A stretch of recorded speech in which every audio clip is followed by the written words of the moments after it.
Hello everyone, welcome back to my another mini blog. So গত পরশু দিন ছিল বৌদ্ধ পূর্ণিমা। আর বৌদ্ধ পূর্ণিমার দিন আমাদের বাড়িতে কিছু না কিছু ভোগ হবেই, সেটা হোক গোবিন্দ হোক বা শ্রী চৈতন্যদেবের ভোগ। এইবার হয়েছিল গোবিন্দ ভোগ। সো সকাল সকাল উঠেই দেখি চারিদিকে বাড়িতে পুরো আত্মীয়তে ভরে গেছে, এবং আমি তাড়াতাড়ি করে ঘুম থেকে উঠে অ্যাট ফার্স্ট স্নান সেরে নিই, কারণ জানি এরপর তো পুরো ঘর ভরে যাবে। এদিকে ঠাকুর ঘরে এসে দেখি ঠাকুরদের মানে আমাদের গোপালদের সাজানোর প্রস্তুতি কিন্তু তড়িঘড়িতে চলছে।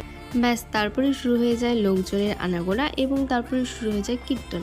সরি হ্যাঁ, এবার তোমাদেরকে আমি ভোগ দর্শন করাতে পারলাম না।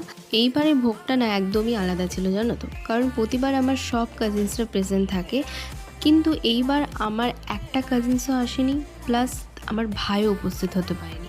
সরি, শুধুমাত্র একজনই আসতে পেরেছিল। এই পুচকিটা যাকে দেখলে সে তারই বাচ্চা। আমরা বাড়ির লোক, সবার আগে খেলে তো চলবে না, তাই সবার ভোগ নেওয়ার পরে আমরা সন্ধ্যাবেলার দিকে চলে যাই ভোগ নিতে।